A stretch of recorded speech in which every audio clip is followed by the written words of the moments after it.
We will invest in new submarines, aircraft, ships, armed vehicles, and artillery. We'll strengthen Canada's defense industry. Mark Carney announced a $9 billion increase in Canada's defense spending this year.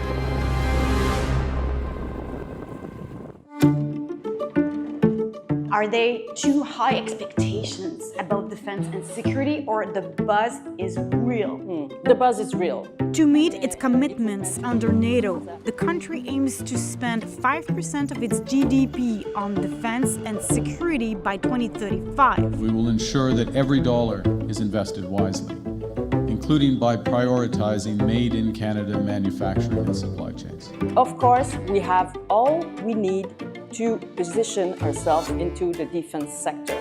Get set. Attracting investments in defense and security will become a top priority for the Legault government.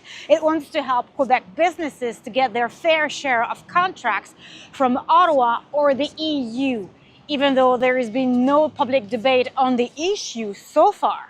For Quebec's economy minister, it's pivotal to act quickly. There is a redefinition of alliances, strategic alliances, and there is an increase in number of conflicts and the scale of these conflicts, and we need to make sure that we are contributing to the effort that is asked to NATO countries.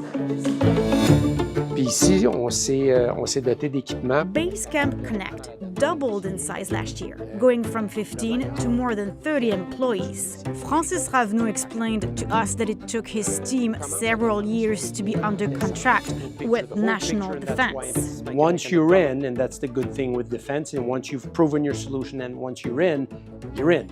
You're not backing out from it. It becomes a primary source of revenue for a company like Basecamp. One mission, ensuring communication. The company has developed a sophisticated communication system for complex operations on the ground. Raveneau believes interest in investing in defense is a good thing. Because it used to be an industry where it was taboo, right? But it's a good thing that we have more companies, more technology, more interest in equipping the Canadian defense properly for the New World Order, because that's really what we're talking about here. So you felt the taboo? Yes. How?